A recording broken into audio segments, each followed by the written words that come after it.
Kaya makikita natin dito, kapag tinignan po natin yung ilaw, alam niyo po ba na pagka maliwanag, pagka tinignan po natin sa illustration na anong masasabi natin kapag may ilaw? Hindi ba nakikita mo yung kagandahan ng paligid? Tama po ba? Ano ba? Kapag maliwanag, nakikita mo ang lahat. At ito ay talagang magagandahan ka kasi nakikita mo lahat. Unlike kapag madilim, ay hindi mo nakikita. Wala kang nakikitang kagandahan sa iyong paligid. Kaya napakasarap kapag tayo po ay nasa liwanag. Kasi talagang makikita mo yung the beauty of life. Amen? Amen po ba? So tingnan pa natin, ano pa yung makikita natin? Kapag maliwanag, hindi ka matitisod. Tama? Hindi tayo matitisod, hindi ka madadapa. Kasi nakikita mo yung dinadaanan mo. Hindi ka magkakamali. Kasi kada hakbang mo ay nakikita mo ang iyong patutunguhan. Kaya kapag maliwanag, merong direksyon. Tama?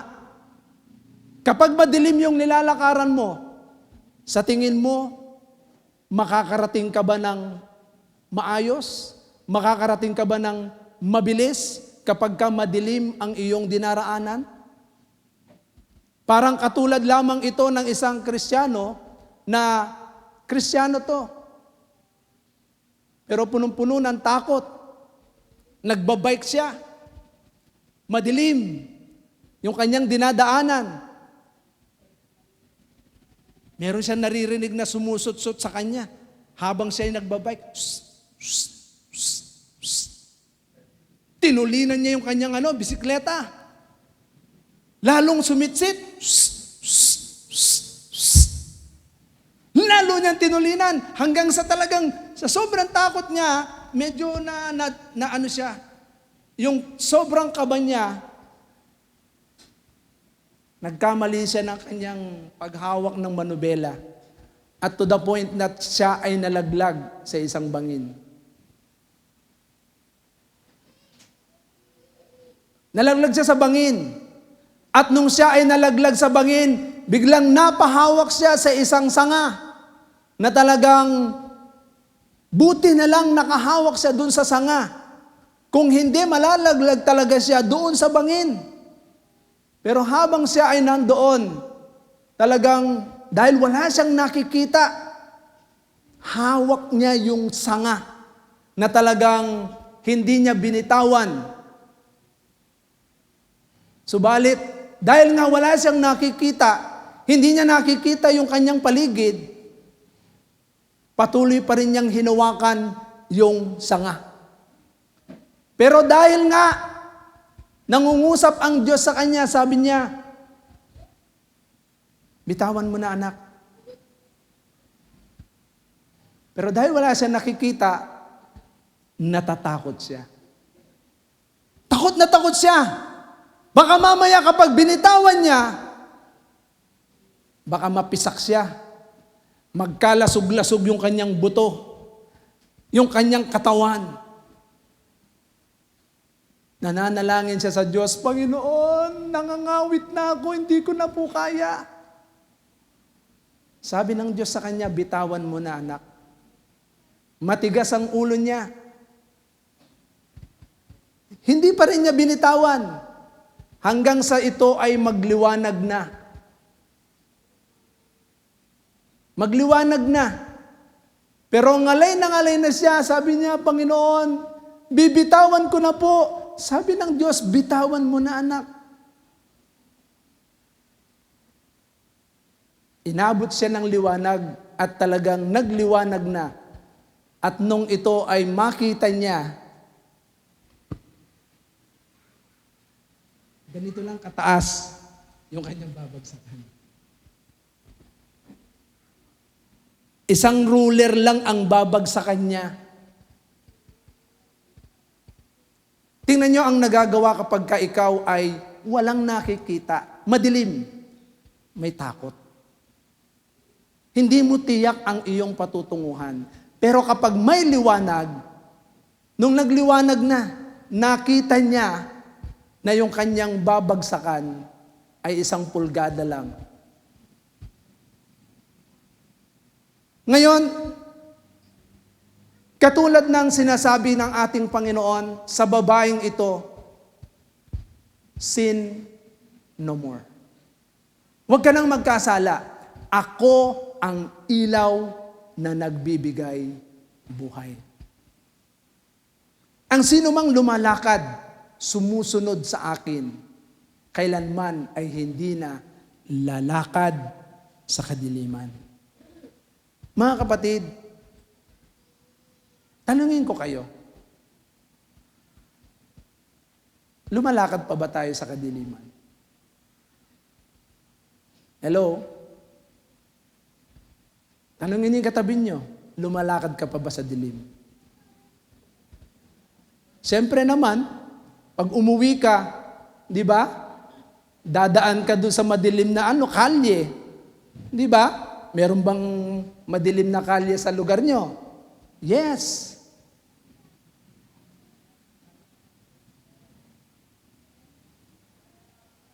Pero anong point? Bakit sinabi ng ating Panginoon, ang sinumang sumusunod sa akin, kailanman ay hindi nalalakad sa kadiliman? Mga kapatid, katulad ng mga illustration kanina, ang babaeng ito ay pinatawad, ang babaeng ito ay binigyan ng kalayaan, nagkaroon ng kapayapaan, nagkaroon siya ng tinatawag na kapatawaran, at hindi siya hinusgahan. Nagkaroon siya ng kalayaan, pinalaya siya dun sa kanyang kasalanan. Kaya nga sa bawat isa sa atin ay napakaganda na makita po natin paano ba tayo mamumuhay sa liwanag. Bilang mga mananampalataya, sa daigdig na ito na ating ginagalawan, katulad ng sinabi ng ating Panginoon, na kung saan yung ilaw na nagmumula sa ating Panginoong Jesucristo ay nagbibigay buhay. So ibig sabihin yan, kapag ikaw ay nagkaroon ng tinatawag na pagkakilala kay Jesus, tiyak na ang buhay natin.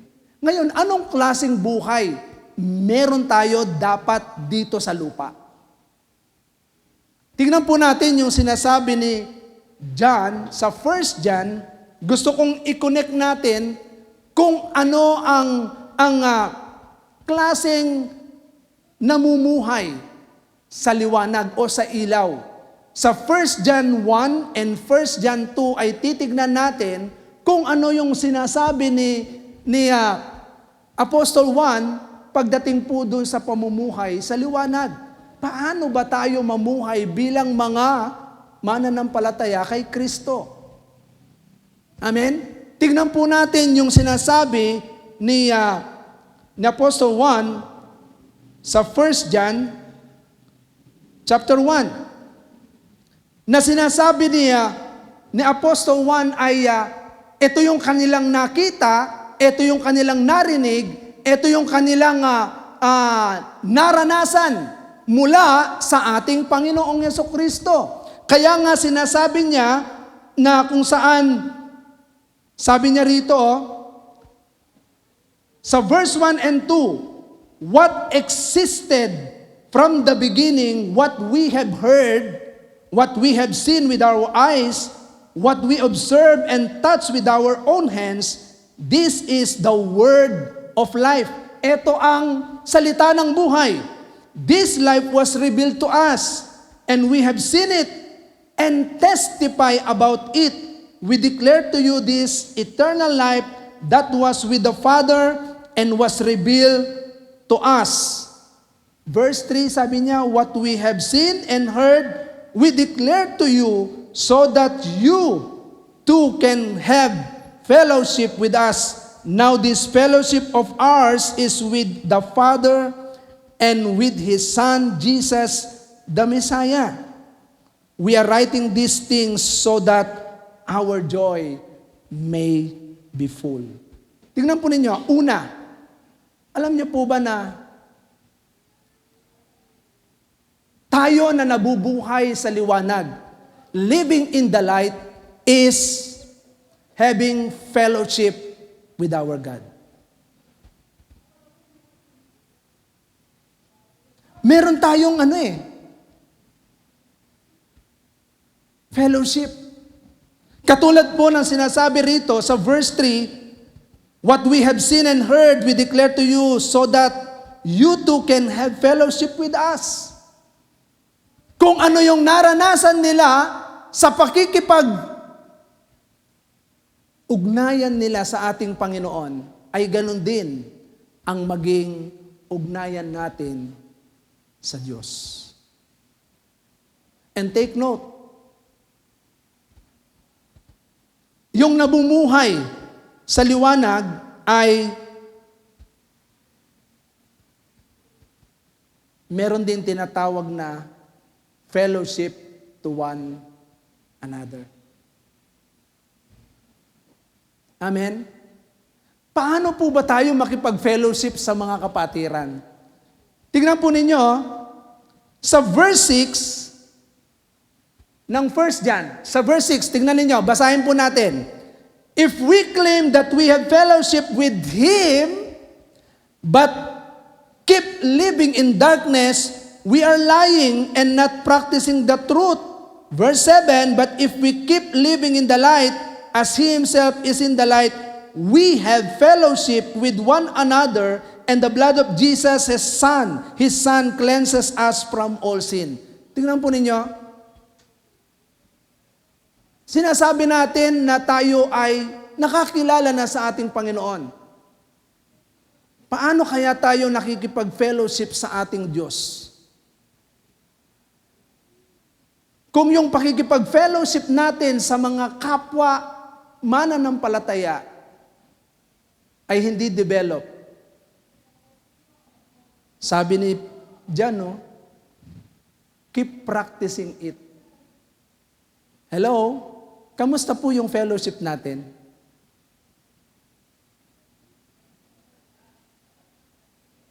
Mahalaga po yung fellowship. Fellowship to one another ay nakakatulong para tayong lahat ay patuloy na ma-develop. Para tayong lahat ay ma-encourage sa isa't isa. Pero kapag hindi po na-develop yung fellowship to one another, paano natin sasabihin that we have fellowship with God? Nagsasarili ka. Ayaw mo makisalamuha. Hello? Living in the light, kailangan develop yung ating fellowship. Unang-una, fellowship to our God and fellowship to one another. Amen po ba?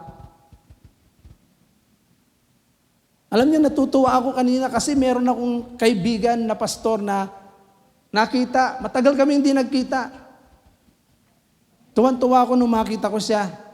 Nagmamadali nga ako kanina dahil magkasama kami ni Sister Christy, nagpunta sa bahay at nakapag-fellowship kami.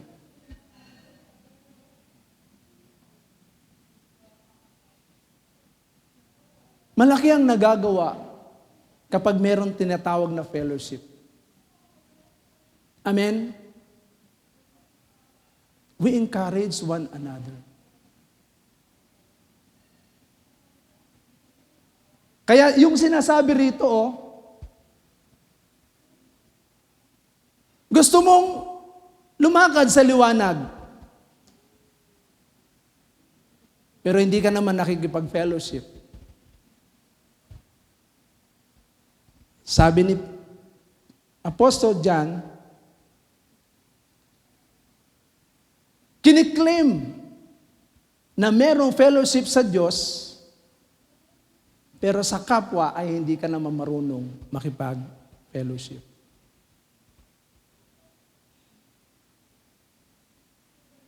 Pag nagkita kaya, masaya ka kaya? Pag nakita mo yung kapatiran, hello? Alam niyo, dapat pag nagkikita-kita tayo, dapat excited ka palagi na makita. At pag nakita mo, talagang nandun yung joy. Masaya po ba kayo? Pag nagkikita-kita tayo dito sa church? Hello? Pag hindi nyo nararamdaman yung joy, you are living in darkness. Why? Yung fellowship natin sa ating Panginoon, we have joy. Kaya nga sabi tingnan ninyo, dito, sa verse 4, we are writing these things so that our joy may be full. Hello?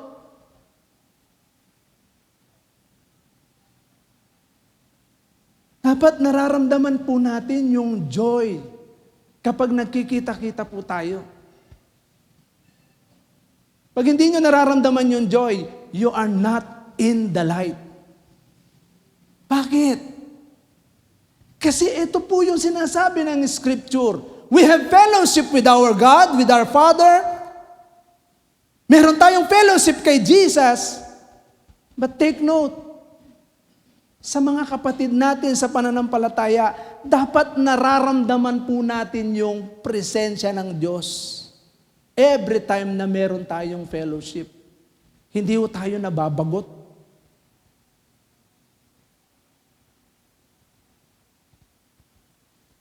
Dapat nagkukumustahan.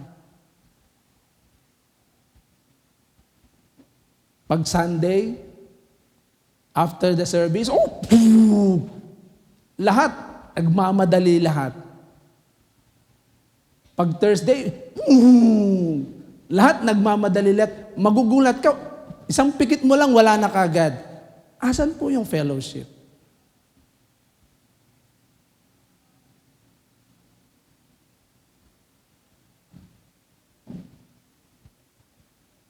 Di ba?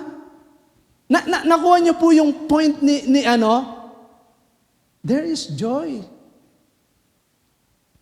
Nararamdaman po yung joy eh. Kapag sa church natin, hindi natin nararamdaman na every time magkikita-kita tayo, na yung joy, lagi kang nagmamadali umalis. Gusto mo makaalis ka kaagad. You are not living in the light. Kasi bakit? Yung fellowship na meron tayo sa Ama, alam nyo ba na dapat nakikita natin na ipapadama natin yung joy.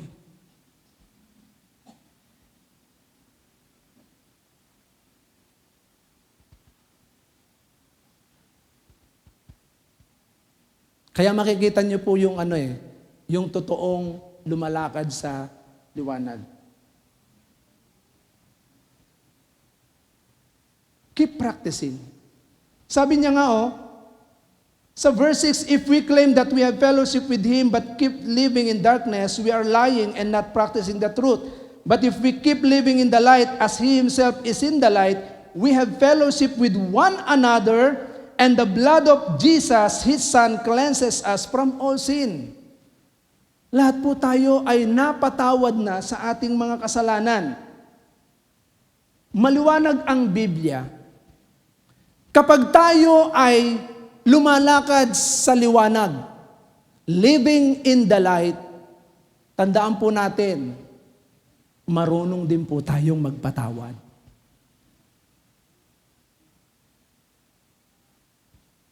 Amen? Those who live in the light know how to forgive. Bakit? Pinatawad tayo ng ating Panginoon. Kaya nga sinasabi rito sa verse 8 hanggang verse 9, sabi niya, if we say that we do not have any sin, we are deceiving ourselves and we're not being truthful to ourselves. If we make it our habit to confess our sin in His faithful righteousness, He forgives us for those sins and cleanses us from all unrighteousness. If we say that we have never sinned, we make Him a liar and His word has no place in us. Mga kapatid, yung tunay na lumalakad sa liwanag, marunong magpatawad. Know how to forgive. Kasi nagkakasala tayo. Nagkasala tayo, pinatawad tayo, at nagkakasala din po tayo. Amen? Hindi natin tutuldukan yung tao. Ay, ito, masama to. Ito. Hindi na magbabago yan. Ganyan na yan. Ganito yung ginawa niya sa akin noon eh. Mga kapatid, yung totoong lumalakad sa liwanag, marunong mo tayo magpatawad. Know how to forgive. Do not withhold forgiveness. Kasi malinaw ang sinasabi rito. Kapag ikaw sinabi mong wala kang kasalanan, nagkakasala ka. Kaya tingnan ninyo yung mga tao dun sa babae. Sino sa inyo ang walang kasalanan, siyang unang bumato? Binato ba nila yung babae? Hindi. Kaya nga makikita natin dito, if we live in the light, we know how to forgive. Why? Because Jesus forgave our sin. Pinatawad tayo. Amen po ba? Kaya hindi kayo pwedeng hindi magpatawad. Sabihin nyo sa katabi nyo, magpatawad ka, kapatid. Marami bang nagkasala sa inyo? Ha? Dapat all. Pinatawad tayo ng Diyos eh. Kaya nga tingnan ninyo, sa verse 1 and 2 ng 1 John chapter 2, ang sabi rito, "My little children, I'm writing these things to you so that you might not sin. Yet if anyone does sin, we have an advocate with the Father, Jesus, the Messiah, one who is righteous. It is He who is the atoning sacrifice for our sins, and not for ours only, but also for the whole world." Amen? Kaya nga, yung lumalakad sa liwanag ay dapat magpatawad. Amen po ba? Kaya sa buhay po natin, this is how we live in the light. Learn to forgive. Matuto tayong magpatawad. Kasi pinatawad po tayo ng Diyos. Pangatlo, how to live in the light. To live in the light is obedience.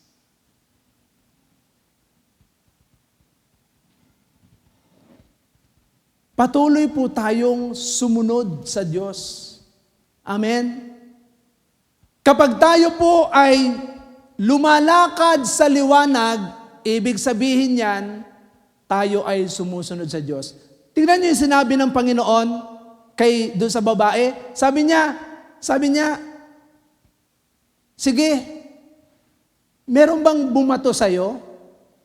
Sabi niya, wala po. Hakuman, sabi ni Christ, hindi kita hatulan.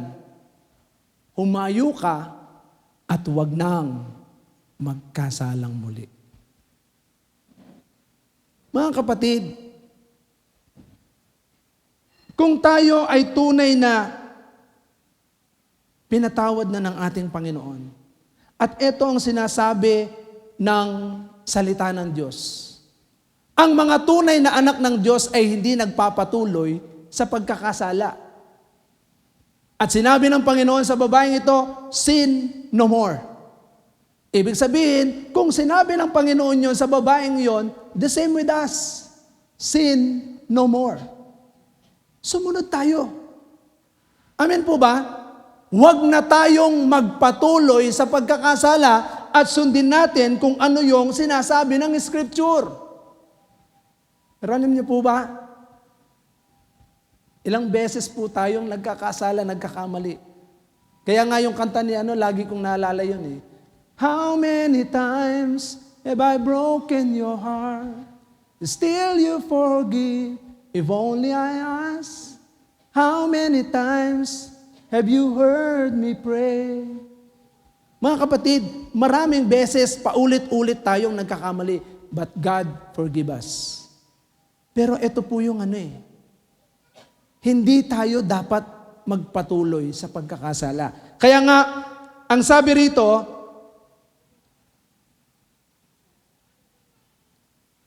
sinasabi rito sa verse 4, the person who says, I have come to know Him but does not continually keep His commandments is a liar, and the truth has no place in that person. Ibig sabihin, nasa kadiliman ang taong hindi sumusunod sa salita ng Panginoon. Alam mo yung tama, pero ginagawa mo. Sabi ni Santiago, ang taong nakakaalam ng tama at hindi niya ginagawa ay nagkakasala. Alam po ba natin kung ano yung tama? Taas ang kamay ng nakakaalam ng tama. Alam natin kung ano yung tama. Gawin natin kung ano yung sinasabi ng Biblia. Sumunod tayo. Living in the light, keep obeying God's commandment. Amen? Patuloy tayong sumunod. Sumunod tayo. Kapag ikaw ay isang tunay na lumalakad sa liwanag, masunurin ka. Amen? Masunurin ka sa magulang, masunurin ka sa pastor, masunurin ka sa church, masunurin ka sa amo mo, masunurin ka. Pero wag ka lang maging masunurin sa masama. Amen? Hello? Pagka masama, wag kang maging masunurin. Baka masama na yung pinapagawa sa iyo sunod ka pa rin na sunod. Huwag ka sumunod kapag masama. Kapag alam mong tama, sumunod ka. Amen? Parang sa pakikisama rin yan sa mga tao. Alam niyo po ba na pwede kang makisama, pero huwag kang makikisama. Magkaiba yung nakikisama sa nakikisama. Pagka nakikisama ka, ibig sabihin, marunong kang magbalanse. Pero kapag nakikisama ka, ikaw na Kristiyano, alam mong mali yan, nakikisama ka, nagkakasala ka, wala ka sa katotohanan. Pagka alam mong tama, gawin mo. Pag alam mong mali, huwag mong gawin. Live in the light. Sumunod tayo. Amen? Pang-apat, living in the light is continuously loving God and loving others.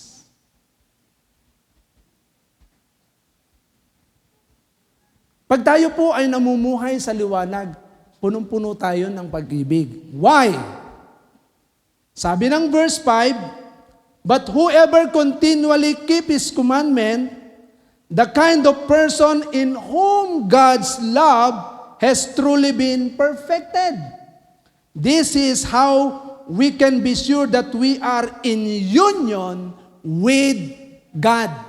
Mga kapatid, yung taong nakipag-isa kay Kristo ay merong pag-ibig sa puso. Amen? Punong-puno yan ng pag-ibig. Hindi po yan puot. Kaya nga dito, tingnan ninyo,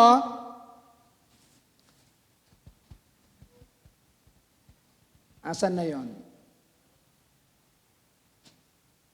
Sa verse 9,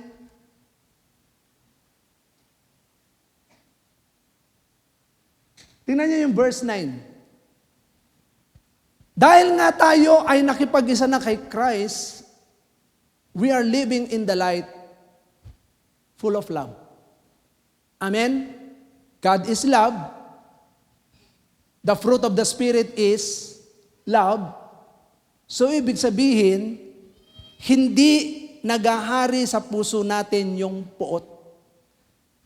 Tingnan po ninyo yung sinasabi diyan. The person who says that he is in the light, sinasabi mong nasa liwanag ka, pero puot na puot ka sa iyong kapatid. Still in darkness. Amen?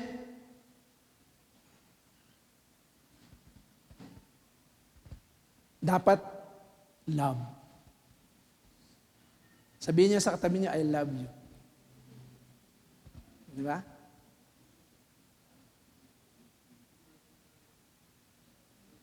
Hello?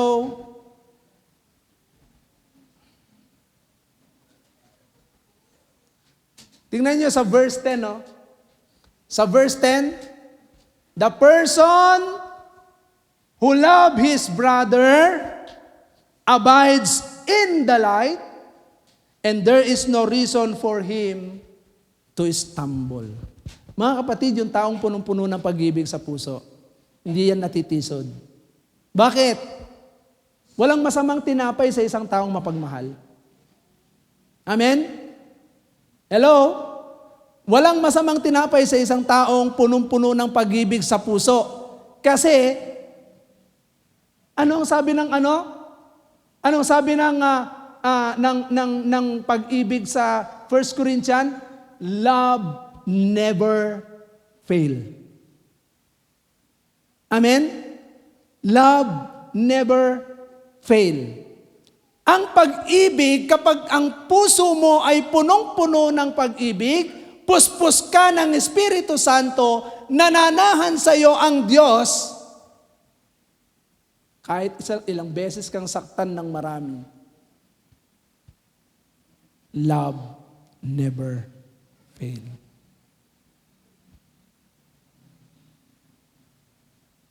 Mahirap, di ba? Mahirap magmahal, lalo na hindi ka mahal. Hindi ba? Tama ba? Mahirap magmahal, lalo na hindi ka mahal. Pero ang taong punong-puno ng pag-ibig ng Diyos, kahit hindi ka ibig-ibig, tingnan ninyo kung ano yung definition ng pag-ibig ng Diyos, tayo. Hindi tayo karapat dapat ibigin. Hindi ka ibig-ibig. Masama tayo pero minahal tayo ng Diyos ng ganun na lamang. Kaya nga tayo, if we live in the light, we continuously love our brothers. Amen? Kaya, sabi niya, yung taong napupuot sa kanyang kapwa, kapag ikaw ay napupuot, anong sabi doon? You're still living in darkness. Okay? Sa verse 11, sabi niya, but the person who hates his brother is in the darkness and lives in darkness. He does not know where he is going because the darkness has blinded his eyes. Nanyo, yung mga illustration natin kanina, hindi mo alam kung ano yung patutunguhan mo. Kaya nga, walang direksyon ng tao na kung saan napupuot. Tandaan niyo kapag punong-puno ng galit ng puot ang puso ng tao, nasa kadiliman. Pero salamat that we are loved by God. Amen? Kaya nga, sa buhay po natin ay pasalamat tayo sa Panginoon dahil nga sa pamamagitan ng ginawa ng Diyos sa atin ay patuloy tayong nakakaranas ng pag-ibig niya.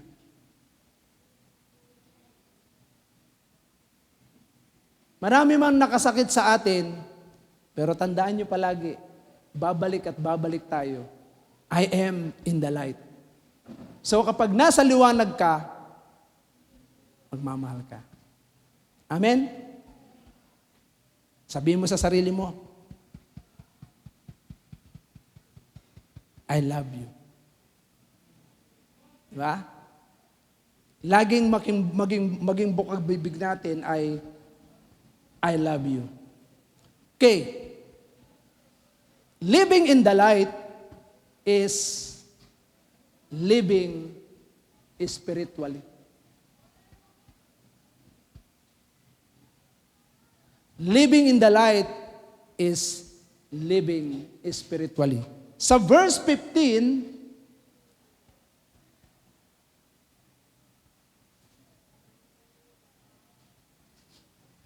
tingnan ninyo, sinasabi ni Apostle John, stop loving the world and the things that are in the world. If anyone persists in loving the world, the Father's love is not in him. Okay? Brothers and sisters, wag tayong maging karnal.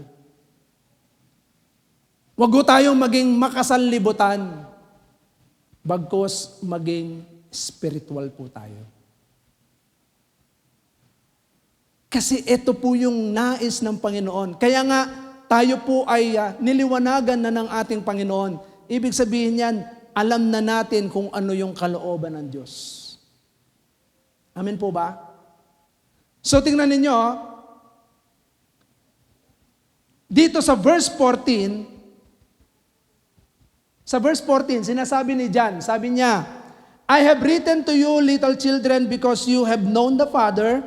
I have written to you, fathers, because you have known the one who has existed from the beginning. I have written to you, young people, because you are strong, and because God's word remains in you, and you have overcome the evil one. Stop loving the world and the things that are in the world. Tingnan ninyo, kinakausap niya isa-isa. Isa-isa niyang kinakausap. Mula sa matanda hanggang sa pinakabata ay tinututukan ni John, ni Apostol John. Kaya nga sa bawat isa sa atin, ikaw na matanda, ganito gawin mo. Ikaw na mas bata, ganito gawin mo. Ikaw na pinakabata, ganito ang gawin mo. Amen po ba? Bakit? Sabi niya, yung salitang narinig mo, alam mo na kung ano yung kalooban ng ating Panginoon. Kaya nga, nananatili na yan sa puso mo. Kaya yung salitang narinig natin, paulit-ulit na ang Diyos ay nagpapaalala sa bawat isa po sa atin. Amen? Kaya nga po, hindi na po tayo makasanlibutan. Amen? Hello? Tandaan po natin, do not love this world. Yung mga bagay na nasa sanlibutan. Sapagkat ang nagmamahal sa sanlibutan, kalaban ang Diyos. Wala sa kanyang Diyos. Kaya nga kung tayo po ay patuloy na nagmamahal sa sanlibutan, stop it. Huwag nating mahalin yung sistema. Sistema ha, kasi ang sanlibutan, puro ano yan puro pansarili yan. Hindi yan gagawa ng para sa Diyos. Kasi para sa sarili niya lang yan. Puro ako. Sentro ay ako. Pero kapag ka ikaw ay spiritual, unang-una sa Diyos at ang kapakanan ng iba. Amen? Yan ang isang spiritual na lumalakad sa liwanag. Kaya nga sa buhay po natin, hayaan po natin na ito po ay talagang maintindihan natin. Kasi, tingnan po ninyo, pag minahal natin yung nasa sanlibutan, ito po ay kinapupuutan ng Diyos. Sabi sa 16 and 17, for everything that is in the world, the desire for fleshly gratification, the desire for possessions, and worldly arrogance is not from the Father, but is from the Word. And the Word and its desire are fading away, but the person who does God's will remains forever. Amen? Kaya nga mga kapatid, huwag nating mahalin ang sanlibutan. Tingnan po natin kung ano yung salita ng Diyos. Ano ba yung dapat nating i-priority? Hindi naman masamang mag-achieve ka ng iyong gustong marating. Hindi masama. Pero yung mahalin mo, katulad ng sinasabi rito sa verse 16. Tingnan po ninyo, yung sinasabi sa verse 16, for everything that is in the world, the desire of fleshly gratification. Talagang iba na makalaman na yung dinidesire mo. Possession, worldly arrogance, nagiging arrogante ang mga taong talagang pag nakamit na nila yung kanilang mga gusto. Kaya tingnan ninyo yung attitude. Yung mga taong nag-achieve ng mga ganito, pagka-arrogante yan, ibig sabihin, he is in the world. Pero ang taong nagkamit ng kanyang achievement, makita mo yung humility, yung love, yung kanyang joy, na talagang tumulong sa kapwa. That is spiritual. Amen? Kaya malaki ang kaibahan ng mga nag-a-achieve ng kanilang mga success na talagang ang Diyos ang pinararangalan. Pero kapag makikita po natin ito, nagiging arrogante na, mayabang, hindi po sa Diyos yan. Lalo na kapag nakatapos ng pag-aaral, nung nakatapos ng pag-aaral, lumayo sa Panginoon. Nung nakapagtrabaho, lumayo sa Panginoon. Mga kapatid, yung taong nagkakamit ng kanyang mga achievement na lalong lumalapit sa Panginoon, ito yung kalooban ng Diyos. Hindi yung nagtagumpay ka, tapos nakamit mo yan, ang yabang-yabang mo. Nagtagumpay ako to. Hindi sa Diyos yun. Amen po ba? Okay. So, sa buhay po natin, nais ng Diyos na sa bawat isa po sa atin ay sumunod. Tingnan nyo yung word na sinabi ng Panginoon. Sa verse 12, balikan natin yung John chapter 8, verse 12. Yung sinabi ng ating Panginoon. Again, Jesus spoke to them saying, I am the light of the world. Whoever follows me will not walk in darkness. Mga kapatid, sa suma total, if you want to live in the light, follow Jesus. Amen? Follow Jesus. Huwag tayong sumunod kung sino-sino man. Sundin natin si Jesus. And you will never walk in darkness. Amen po ba? Hindi ka nalalakad sa kadiliman. Makikita mo, maliwanag ang buhay. Hindi po Meralco ang tunay na liwanag, ha? Sabi ng Meralco, sa Meralco, maliwanag ang buhay. Pero kay Christ, nandoon yung tunay na ilaw na nagbibigay buhay. Follow Jesus. Amen? Si Kristo lang po ang sundin natin. Hayaan po natin na habang tayo ay sumusunod, take note, you will never walk in darkness. Kaya nga sa buhay po natin, napakasarap kapag ikaw at ako ay patuloy na lumakad sa liwanag. Mararanasan natin yung tunay na buhay. Yung buhay na masaya, buhay na mapayapa, buhay na masagana, buhay na matagumpay, buhay na kung saan malayo po tayo dun sa tinatawag na kaparusahan. Kaya purihin natin ang ating Panginoon sa oras na ito. Again, walk in the light, follow Jesus, and you will never walk in darkness. Hayaan natin yung desire ng puso natin, katulad nung inawit natin kanina na maging desire ng puso natin si Christ. sundin po natin yung salita niya. Sundin natin yung sinabi ni Christ. Sabi ni Christ, sin no more. Follow me. Sumunod ka. Kaya habang tayo po ay patuloy na sumusunod sa Kanya, mararanasan natin yung tunay na buhay. So again, shall we sing the song once again?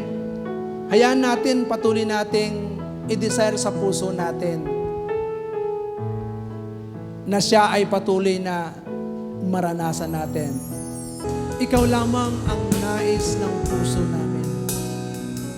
We want to live in the light because you are the light of this world.